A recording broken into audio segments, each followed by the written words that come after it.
నమస్కారం వార్తలకు స్వాగతం. ముందుగా ముఖ్యాంశాలు. పులివెందుల రిటర్నింగ్ అధికారికి నామినేషన్ పత్రాలు అందజేసిన సీఎం జగన్.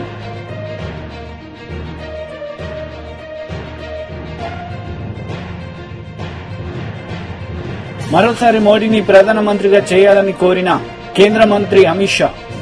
సిద్దిపేట జనసభలో ప్రసంగం. పులివెందులనే నా ప్రాణం, విజేతలు ఎవరో తేల్చేది ప్రజలే అన్నారు జగన్. సర్వమత ప్రార్థనల అనంతరం నామినేషన్ వేసేందుకు వెళ్లే ముందు పులివెందుల సిసిఐ గ్రౌండ్ లో జరిగిన సభలో ఆయన మాట్లాడారు. చిన్నాన్న గారి విషయానికి వద్దాం. ఇక మా చిన్నాన్న గారి విషయానికే వద్దాం. మా వివేకం చిన్నాన్నను ఎవరు చంపారో, ఎవరు చంపించారో ఆయనకు, ఆ దేవుడికి, ఈ జిల్లా ప్రజలందరికీ కూడా తెలుసు ఏం జరిగింది అన్నది. కానీ బురద జల్లేందుకు ఇద్దరు చెల్లెమ్మలను ఎవరు పంపించారో, వారు వెనకాల ఎవరు ఉన్నారో మాత్రం మీ అందరికీ కూడా రోజు కనిపిస్తూనే ఉంది. ఇంకా ఆశ్చర్యం ఏమిటో తెలుసా, వివేకం చిన్నారను అతి దారుణంగా చంపి, అవును నేనే చంపాను అని అతి హేయంగా బహిరంగంగా చెప్పుకుంటూ తిరుగుతున్న ఆ హంతకుడికి మద్దతు ఇస్తున్నది ఎవరు? మీరే రోజు చూస్తున్నారు కదా అని అడుగుతా ఉన్నాను.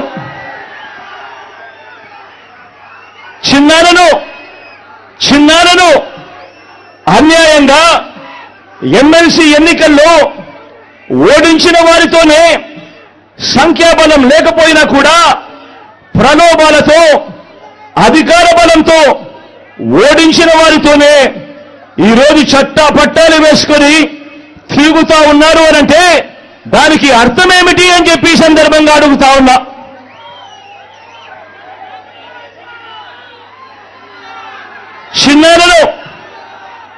చిన్నానకు రెండో భార్య ఉన్న మాట వాస్తవం అవునా కాదా? ఆ రెండో భార్యతో తనకు సంతానం ఉన్న మాట వాస్తవం అవునా కాదా? అవినాష్ అక్కడికి ఎవరు ఫోన్ చేస్తే వెళ్ళాడు వంటి అనేక ప్రశ్నలు అవినాష్ తన అనేక ఇంటర్వ్యూస్ లో, తన ప్రెస్ కాన్ఫరెన్స్ లో తాను లేవనెత్తిన ప్రశ్నలు సహేతుకమే కదా అని చెప్పి ఎవరైనా అవినాష్ వైపు ఎవరైనా మాట్లాడితే చాలు వెంటనే వారి మీద కూడా అడ్డగోలు ఆరోపణలు చేస్తూ కుట్ర రాజకీయాలు చేస్తా ఉండడం ధర్మమేనా అని చెప్పి ఈ సందర్భంగా ప్రతి ఒక్కరిని కూడా అడుగుతా ఉన్నా. ఆలోచన చేయమని చెప్పి ప్రతి ఒక్కరిని కూడా అడుగుతా ఉన్నా.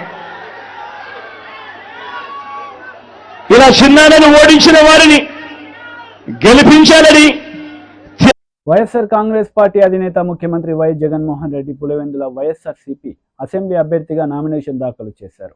పులివెందుల సిఎస్ఐ గ్రౌండ్లో బహిరంగ సభలో ప్రజలను ఉద్దేశించి ప్రసంగించిన అనంతరం నేరుగా మినీ సెక్రటేరియల్లోని ఆర్ఓ ఆఫీస్కి వెళ్లారు. పులివెందుల రిటర్నింగ్ అధికారికి నామినేషన్ పత్రాలు అందజేశారు.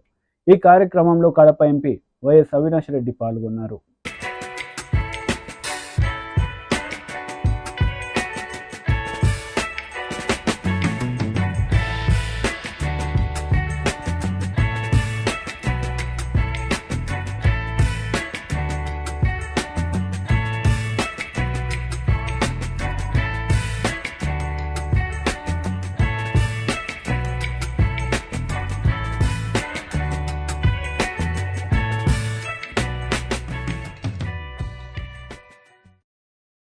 ఏఐసిసి హెచ్క్యూలో జైరాం రమేష్ కాంగ్రెస్ పార్టీ బ్రీఫింగ్ నిర్వహించారు. ఈ సందర్భంగా బీజేపీ పార్టీపై విమర్శలు చేశారు. उन्होंने हमारे न्याय पत्र को पहले सांप्रदायिक रंग देने की कोशिश की, बाद में कई ऐसे बातें उठाई जिसका जिक्र हमारे न्याय पत्र में बिल्कुल है ही नहीं है. और राजस्थान में, मध्य प्रदेश में, कर्नाटक में, अलग अलग राज्यों में जो उनका प्रचार हो रहा है, महाराष्ट्र में, वो हमारे न्याय पत्र को खूब पब्लिसिटी दे रहे हैं. हालांकि ये गलत पब्लिसिटी है, झूठ पर आधारित प्रचार है, फिर भी पहली बार प्रधानमंत्री विपक्ष पार्टी के न्याय पत्र को, घोषणा पत्र को इतनी और इस तरीके से पब्लिसिटी दे रहे हैं। ये न्याय पत्र भारत जोड़ो यात्रा और भारत जोड़ो न्याय यात्रा के समय जो हमारे नेता जो इस यात्रा का नेतृत्व कर रहे थे, राहुल गांधी जी, और अलग अलग नेता जिसमें कांग्रेस अध्यक्ष भी शामिल थे, इन्होंने यात्रा में भाग ली, दोनों यात्राओं में भाग ली। और इस यात्रा के दौरान जो समाज के अलग अलग वर्गों से उनकी मुलाकात हुई, चर्चा हुई, जनता की चिंता वो सुने, जनता की परेशानी को उन्होंने देखा और उसी के आधार पर ये न्याय पत्र बना। क्योंकि बिल्कुल साफ हो गया था कि पिछले 10 साल में जो प्रधानमंत्री की नीयत है और प्रधानमंत्री की नीतियां हैं, उससे बेरोजगारी बढ़ी है, महंगाई पर कोई काबू नहीं ला पाए हैं और आर्थिक विषमताएं हमारे समाज में पिछले 100 सालों में इतना उस स्तर पर पहुंचा है जो पिछले 100 सालों में देखा नहीं गया। और यही तो हमारे मुद्दे हैं। भारत जोड़ो न्याय यात्रा के समय हमने बार बार कहा, राहुल जी ने बार बार कहा, कांग्रेस अध्यक्ष ने बार बार कहा कि नारी न्याय, युवा न्याय, किसान न्याय, श्रमिक न्याय और हिस्सेदारी न्याय, ये 5 न्याय हमारे चुनाव के रणनीति। సిద్దిపేట జనసభలో కేంద్ర మంత్రి అమిత్ షా పాల్గొన్నారు. మోడీని మరోసారి ప్రధానమంత్రి చేయాలని కోరారు. ఈ సందర్భంగా ఆయన ప్రసంగించారు. तेलंगाना को दिल्ली का एटीएम बनाकर रख दिया है। जो टीआरएस ने भ्रष्टाचार किया था, वो भ्रष्टाचार का, चाहे कालेश्वरम का हो, चाहे भूमि घोटाला हो, एक की भी जांच कांग्रेस पार्टी नहीं कर रही है। टीआरएस और कांग्रेस पार्टी दोनों मिले हुए हैं। और अगर मैं आज कहकर जाता हूं, आप तीसरी बार मोदी जी को प्रधानमंत्री बनाओ, मोदी जी तेलंगाना को ये भ्रष्टाचार से मुक्त कराने का काम नरेंद्र मोदी जी करेंगे। भाई और बहनों, मुझे बताओ कि यहां पर तेलंगाना विमोचन दिन मनाना चाहिए या नहीं मनाना चाहिए? जोर से बोलो, मनाना चाहिए या नहीं मनाना चाहिए? ये टीआरएस और कांग्रेस पार्टी दोनों तेलंगाना विमोचन दिन इसलिए नहीं मनाते हैं कि वो मजलिस से डरते हैं। मैं आपको बताना चाहता हूं, भारतीय जनता पार्टी ने तय किया है कि 17 सितंबर को हम तेलंगाना विमोचन दिन मनाएंगे, हम मजलिस से नहीं डरते। और आज मैं तेलंगाना के लोगों को कहकर जाता हूं, भारतीय जनता पार्टी ने निर्णय किया है कि मुस्लिम रिजर्वेशन जो यहां पर टीआरएस और कांग्रेस ने किया है, हम उसको समाप्त कर एससी, एसटी और ओबीसी का रिजर्वेशन करने का काम भारतीय जनता पार्टी करेगी। ये हमने तय किया है। भाई और बहनों, इस बार तेलंगाना की जनता का जो मूड है वो मोदी जी के साथ। तेलंगाना की जनता ने तय किया है कि हर सीट से मोदी जी को कमल को खिलाकर दिल्ली भेजना है। आज मैं तेलंगाना की जनता को विश्वास दिलाने आया हूं कि समग्र तेलंगाना का विकास तभी हो सकता है जब केंद्र में भारतीय जनता पार्टी की सरकार बने। भाई और बहनों, मैं आज आपको कहने आया हूं, क्या हमारे प्रत्याशी को आप प्रचंड बहुमत से जिताएंगे? जरा जोर से बोलो, जिताएंगे? मेढक में कमल का फूल खिलाएंगे? मोदी जी को तीसरी बार प्रधानमंत्री बनाएंगे? तो मेरे साथ दोनों हाथ उठाइए, उठाइए दोनों हाथ, विजय के संकल्प की मुट्ठी बींचे और प्रचंड आवाज से बोलिए, भारत माता की, भारत माता की, वंदे वंदे। టీడీపీ రాష్ట్ర అధికార ప్రతినిధి నీలాయపాలెం విజయ్ కుమార్ మీడియా సమావేశం నిర్వహించారు. ఈ సందర్భంగా సీఎం జగన్ పై ఆయన మండిపడ్డారు. గత సంవత్సరం అంటే మార్చికి పూర్తయిన ఆర్థిక సంవత్సరంలో జగన్మోహన్ రెడ్డి గారి యొక్క లిమిట్, అప్పు లిమిట్ 45,000 సంథింగ్, అంటే 47,000 తీసుకున్నాం. ఆయన ఎక్కువ అప్పులు తెచ్చాడు, అప్పు 69,000 కోట్లు తెచ్చాడు. బట్ సెంట్రల్ ఇచ్చిన లిమిట్ మాత్రం 47,000, 45,000 సంథింగ్ చేంజ్. ఈసారి 1+1 ఆఫర్ కింద డబుల్ ఇచ్చారంట, డబుల్ బొనాంజా బంపర్ ఆఫర్. ఎట్లా వచ్చిందో ఏమో. సరే, వాళ్ళు బంపర్ ఆఫర్ ఇవ్వడం, మన జగన్మోహన్ రెడ్డి గారు ఎంబడే దాన్ని అమల్లో పెట్టేయటం. ఏప్రిల్ నెల 3వ తేదీన పెన్షన్లకు కూడా డబ్బు లేకుండా, ఆ అప్పు వస్తే కానీ ఇవ్వడానికి వీలు లేకుండా ఆ నెపాన్నంతా తెలుగుదేశం పార్టీ మీద నెట్టడానికి ప్రయత్నించి ఫెయిల్ అయిపోయి మొత్తం మీద అప్పు తెచ్చుకొని పెన్షన్లు అయితే ఎట్లయితే ఇచ్చారంటే, అప్పు చేస్తే కానీ పెన్షన్లు కూడా ఇవ్వని స్టేజ్కి వచ్చేసారన్నమాట. అందుకని ఎంత వీలైతే అంత అప్పు తెచ్చుకోవాలని ఆయన ఆశయం. అసలు ఇంత అప్పులు ఎట్లా వచ్చాయి?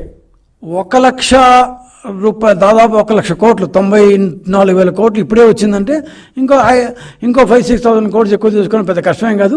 1,00,000 కోట్ల రూపాయలు అప్పు ఎలా అడిగావు జగన్మోహన్ రెడ్డి? ఏ బేసిస్ మీద అడిగావు? మాకు తెలిసిన ఆర్థిక దీని ప్రకారం ఏమంటారు, మన బుగ్గన రాజేంద్ర రెడ్డికి చాలా పెద్ద తెలుసు, ఆయన అందరినీ ఎగతాలు చేస్తుంటాడు. సో ఫ్రెషర్లని అదని ఇదని తెగతాలు చేస్తుంటారు. ఆయన చాలా ఎంబీఏ చదువుకున్నాడు, ఆయనకి ఎకనామిక్స్ బాగా తెలుసు. మేమంతా ఎకనామిక్స్ చదువుకున్న వాళ్ళు, మాకేం తెలుసు ఎకనామిక్స్, ఆయన అయితే ఎంబీఏ చదువుకున్నాడు. సో కానీ అప్పు లిమిట్ కేంద్రం ఎలా ఇస్తుంది అంటే, మన యొక్క స్థూల రాష్ట్ర ఉత్పత్తి అంటారంటే ఈ ఆర్థిక సంవత్సరంలో, పూర్తయిన ఆర్థిక సంవత్సరంలో ఎంత క్రయ విక్రయాలు జరిగాయి, స్థూలంగా మొత్తం ట్రాన్సాక్షన్స్, మొత్తం క్రయ విక్రయాల యొక్క వాల్యూ ఎంత, దాన్ని జిఎస్డిపి అంటారు. అంటే గ్రాస్ స్టేట్ డొమెస్టిక్ ప్రోడక్ట్, అంటే స్థూల. వైసీపీ లీడర్ పోతుల సునీత మీడియా సమావేశం నిర్వహించారు. ఈ సందర్భంగా చంద్రబాబు నాయుడు పవన్ కళ్యాణ్పై మండిపడ్డారు. ప్రభుత్వం పరిపాలన నడిచింది. మరి అందులో భాగంగానే మేము సిద్ధం సభలు ఒక వెల్లువలాగా ప్రజానికమంతా కూడా మరి ఇడుపులపాయ నుంచి ఇచ్చాపురం వరకు లక్షలాదిగా వేలాదిగా మేము సిద్ధమని చెప్పి ప్రజలందరూ కూడా తండోపతండాలుగా వచ్చి జగనన్నకి మద్దతు పలికినటువంటి సందర్భాలు రాష్ట్ర ప్రజలందరూ కూడా చూడడం జరిగింది. మరి ఇవన్నీ చూసి ఓర్చుకోలేనటువంటి ప్రతిపక్ష పార్టీ చంద్రబాబు నాయుడు, పవన్ కళ్యాణ్ రోజుకొక అబద్ధంతో, పూటకొక అబద్ధంతో మరి ప్రజల్ని దగా చేయాలి, మోసం చేయాలి, అధికారంలోకి రావాలని చెప్పి ఒక దాహంతో, అధికార దాహంతో ఈరోజు అబద్దాలు సృష్టిస్తూ, అబద్దాలు మాట్లాడుతూ నిత్యం రాష్ట్ర ప్రజలకి పక్కదారి పట్టిస్తూ మరి మీడియా, వాళ్ళ పచ్చ మీడియా ద్వారా ఈరోజు అబద్దాలు చూయిస్తూ అబద్దాలు రాయిస్తున్నటువంటి తరుణం ఇది చంద్రబాబు నాయుడు. మొత్తం కూడా వాళ్ళకి ఈ సిద్ధం సభలు, మరి అలాగే ఈ 5 సంవత్సరాల పేద ప్రజల కోసం దేశానికి ఒక రోల్ మోడల్ గా, ఒక ఆదర్శంగా సంక్షేమ సుపరిపాలన నడిచినటువంటి జగన్మోహన్ రెడ్డి గారి పరిపాలన చూసి ఓర్చుకోలేక, ప్రజల్లో జగనన్నకు వస్తున్న ఆదరణను చూసి ఓర్చుకోలేక, మహిళా సాధికారత కోసం, పేదల విద్య కోసం, పేదల వైద్యం కోసం, రైతుల అభివృద్ధి కోసం ప్రతి గ్రామంలో అభివృద్ధి కేంద్రాలు ఏర్పాటు చేసి మరి గ్రామాన్నే కేంద్రంగా చేసుకుని పరిపాలించినటువంటి ప్రభుత్వం జగనన్న ప్రభుత్వం. ఈ రోజు ఈ రాష్ట్రంలో ప్రతి పేదవాడు జగనన్న రావాలి, రెండవసారి జగనన్న ముఖ్యమంత్రి కావాలి, ఇది చారిత్రక అవసరమని మహిళలు, రైతులు, విద్యార్థులు, మేధావులందరూ కూడా మరి కోరుకున్నటువంటి తరుణం ఇది. ఖచ్చితంగా జగనన్నకి అన్ని వర్గాల ప్రజల యొక్క మద్దతు 2024 ఎన్నికల వన్స్ మోర్ జగనన్న అని చెప్పి జగనన్నకు పట్టం కట్టబోతున్నారు మన ఆంధ్ర రాష్ట్ర ప్రజలందరూ.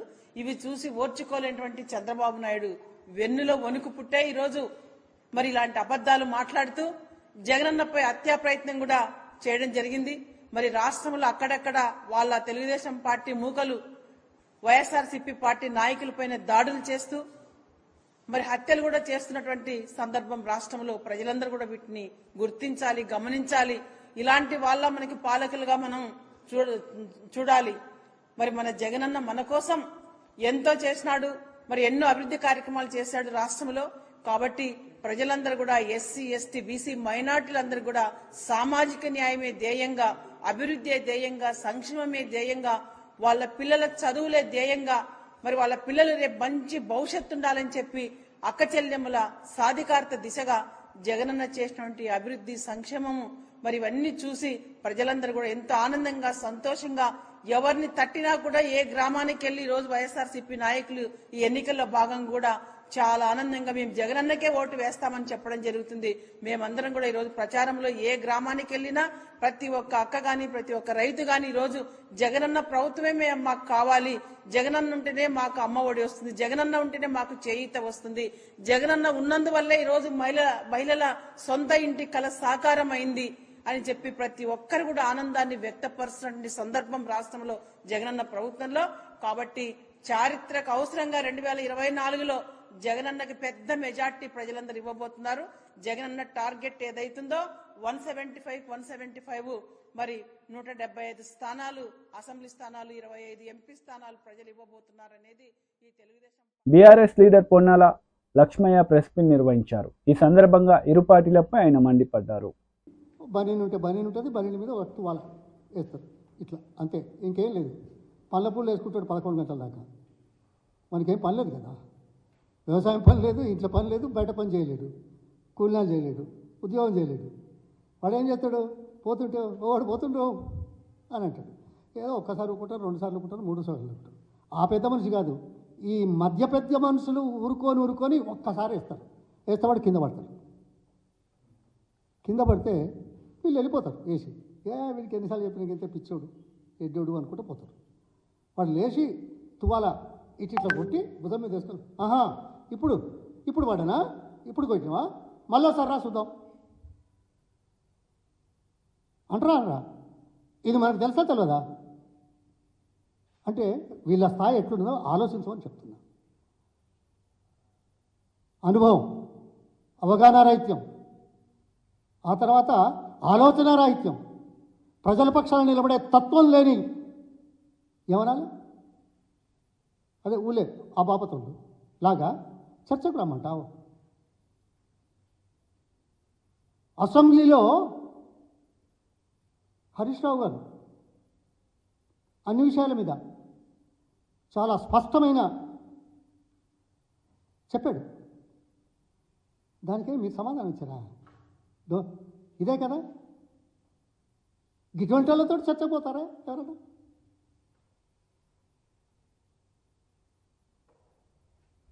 ఓకే, నేను కాదు ఇంకెవరన్నా సోనియా గాంధీతో, ఖర్గే గారితో, రాహుల్ గాంధీ గారితో, ప్రియాంక గారితో ఛాలెంజ్ చేస్తే ఇదేమన్నా అయ్యేదా, ఒప్పుకునేదా? నీ పార్టీ అనుభవం ఉన్న వాళ్ళతో మేము చర్చ పెడతాం. 120 రోజుల పరిపాలన ఏమేమి మాట్లాడినావు తెలుదా? ఎలక్షన్ ముందు ఏం మాట్లాడినావు, ఎలక్షన్లు ఏం మాట్లాడుతున్నావు, ఎలక్షన్ తర్వాత ఏం మాట్లాడుతున్నావు? ఎందుకయ్యా ఇవి దాటేసే కార్యక్రమాలు, మభ్యపెట్టే కార్యక్రమాలు? ఓట్ల సందర్భంలో దమ్ము ధైర్యం ఉంటే మీ హామీల మీద మాట్లాడండి.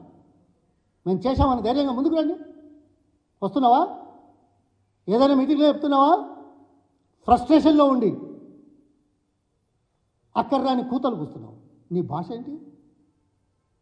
ఇది తెలంగాణ ప్రజలకు అవమానం కాదనుకుంటున్నావా? తెలంగాణ ప్రజలు గుర్తించలేరనుకుంటున్నావా? అదేదో తాడేసి ఉంచితే ఎవరెస్ట్ శిఖరం కిందికి వస్తుందని చెప్పే బాపతున్నట్టున్నది. లేకుంటే ఓ చెట్టు కొమ్మకు ఓ తాడేసి చెట్టును వలగొడుతున్న చూడు అన్నట్టున్నది. ఏం చెప్పాలి, ఏం మాట్లాడాలి? చర్చలు కాదు, ఇప్పటికే ఇచ్చిన సమాచారం మీద రండి, మాట్లాడండి. సమబుద్ధులతో చర్చలకు అవసరం అవకాశం. ప్రజాపక్షాన నిలబడి 4 గంటలు ఒక వేదిక ద్వారా సమాచారం ఇచ్చిన వాళ్ళు చర్చలకు భయపడేవాళ్ళ? ఆ సమాజంలోని లోతుపాతులు, పరిపాలనా పరంగా చేయాల్సిన అవసరాలు, ముందు చూపు కార్యక్రమాలు ఇవి అర్థం చేసుకోలేని దౌర్భాగ్యపు వాళ్ళ ఛాలెంజ్లు తీసుకోవడం జరుగుతుందా? ఏ పార్టీలైనా ఏదో ఈయన ఛాలెంజ్ చేసినాడని నేను అన్నలా అవుతుందా? చేస్తారా? జాతీయ అధికార ప్రతినిధి తిరునగరి జ్యోత్స్న మీడియా సమావేశం నిర్వహించారు. ఈ సందర్భంగా పలు అంశాలపై ఆమె మాట్లాడారు. ఎంత పెద్ద ఆర్థిక సరే యూజువల్గా అయితే జగన్మోహన్ రెడ్డి గారి విషయానికి వచ్చేటప్పుడు ఆర్థిక నేరస్తుడు అనేటువంటి ఒక పాయింట్ వస్తుంది. కాకపోతే నేను ఆంటర్ప్రెన్యూర్షిప్ మీద మాట్లాడింది కాబట్టి let's talk about his entrepreneurship అని గనక తీసుకుంటే, జగన్మోహన్ రెడ్డి గారు తన తండ్రి అధికారంలో ఉండగా సుమారుగా 64 షెల్ కంపెనీలను ఏర్పాటు చేసి ఆర్థిక అవకతవకలకు పాల్పడ్డారు అనేటువంటిది సిబిఐ ఇచ్చినటువంటి ఒక నివేదిక. ఆ షెల్ కంపెనీలు ఏంటో కూడా కొన్ని నోటిఫై చేశారు వాళ్ళు.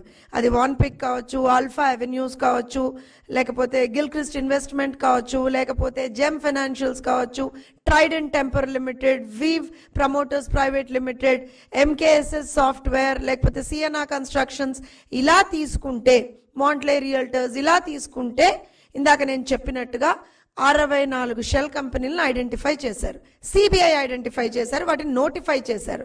So Malbani group, Sigma oxygen, Sai Surya, వామ్ హౌస్ ఇవన్నీ తీసుకున్నాం. సరే 2014 నుంచి 2019 వరకు ఏం చేశాడు జగన్మోహన్ రెడ్డి? ఒక షెల్ కంపెనీ కూడా ఏర్పాటు చేయాలి. కానీ అదే మళ్ళీ 2019 నుంచి 2024 వరకు, అంటే వాళ్ళ పార్టీ అధికారంలోకి వచ్చేటప్పటికి మళ్ళీ షెల్ కంపెనీల ఏర్పాటు స్టార్ట్ అయిపోయింది. సో ఈ 3 సంవత్సరాల్లో ఈ 5 సంవత్సరాల్లో మనం కనుక చూస్తే మళ్ళీ కొత్తగా షెల్ కంపెనీలు ఏర్పాటు చేస్తాడు. అది మనం షిర్డీ సాయి ఎలక్ట్రికల్స్ అని తీసుకోండి, ఆదాన డిస్టిలరీస్ తీసుకోండి, ఇండోసోల్ తీసుకోండి. సరే వీటిని కొన్ని బినామీల పేర్లతో నడుపుతున్నాడా, ఏం చేస్తున్నాడా అనేటువంటిది అందరికీ విదితమైనటువంటి విషయమే. ఇవన్నీ కనుక చూస్తే అసలు జగన్మోహన్ రెడ్డికి ఆంటర్ప్రెన్యూర్షిప్ అనేటువంటి పదానికి అసలు ఎక్కడన్నా అర్థం ఉందా? ఎక్కడన్నా అసలు పొంతనుందా? అసలు నిజంగా ఆ పదానికి జగన్మోహన్ రెడ్డికి ఒక స్పెల్లింగ్ అన్నా తెలుసా అనేటువంటిది వాళ్ళందరూ ఆలోచిస్తున్నారు. ఎందుకంటే 2004కి ముందర ఉన్న ఇంటిని కూడా అమ్ముకోవాల్సినటువంటి పరిస్థితి ఉంటుందేమో అనేటువంటి ఒక పరిస్థితుల్లో ఉన్నటువంటి ఆ కుటుంబం ఆ తర్వాత 2004 తర్వాత 1000 కోట్ల ఆస్తుల్ని ఎలా గడించింది?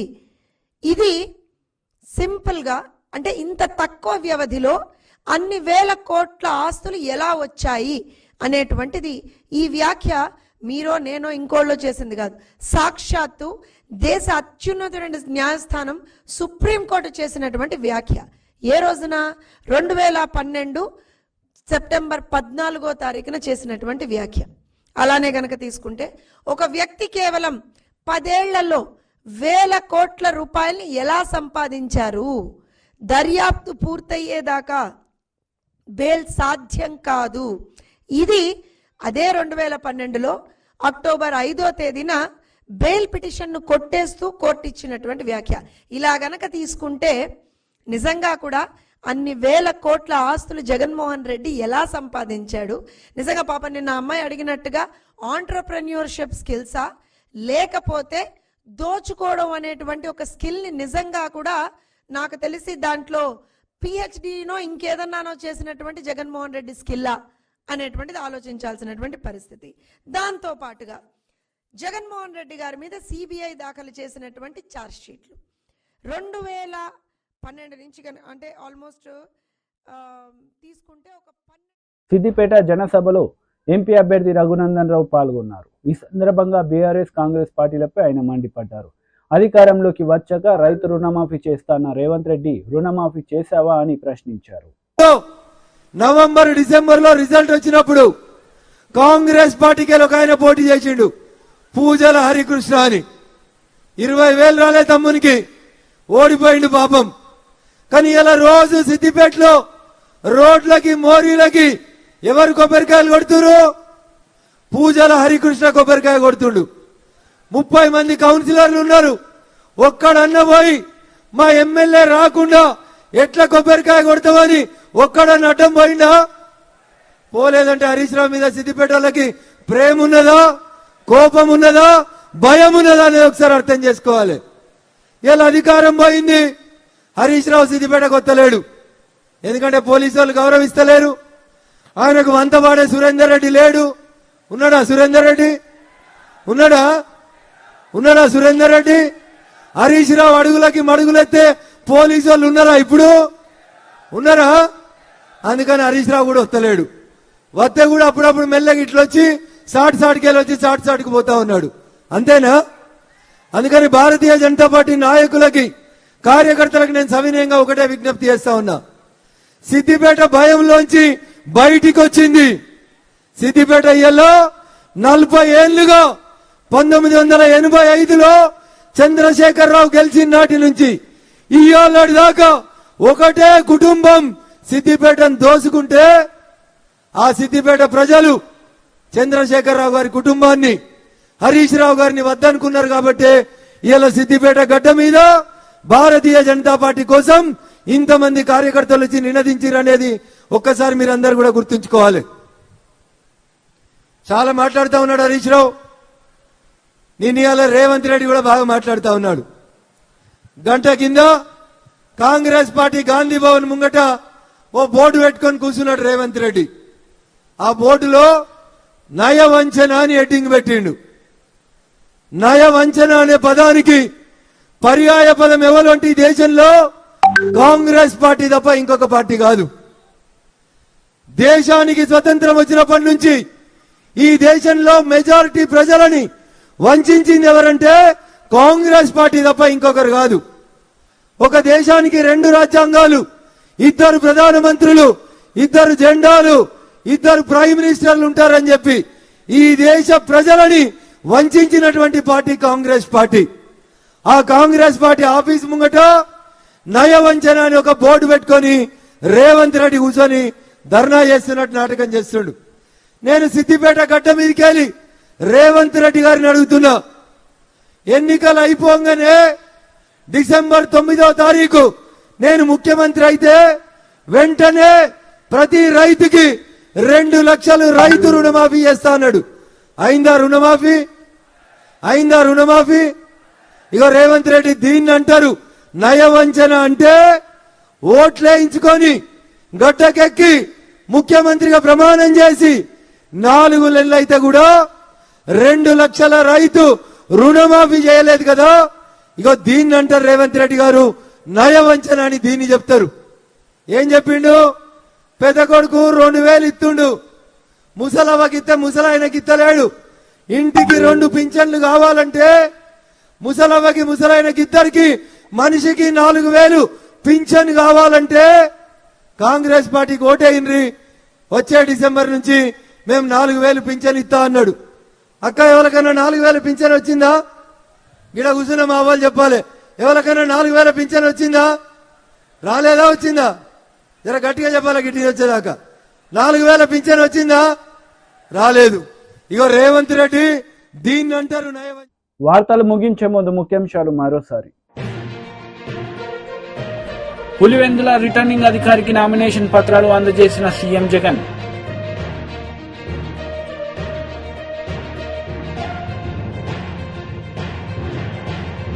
మరోసారి మోడీని ప్రధానమంత్రిగా చేయాలని కోరిన కేంద్ర మంత్రి అమిత్ షా. సిద్దిపేట జనసభలో ప్రసంగం. ఈ వార్తలు ఇంతటితో సమాప్తం. తిరిగి ప్రసారమయ్యే వార్తల్లో మళ్ళీ కలుద్దాం. అంతవరకు సెలవు. నమస్తే.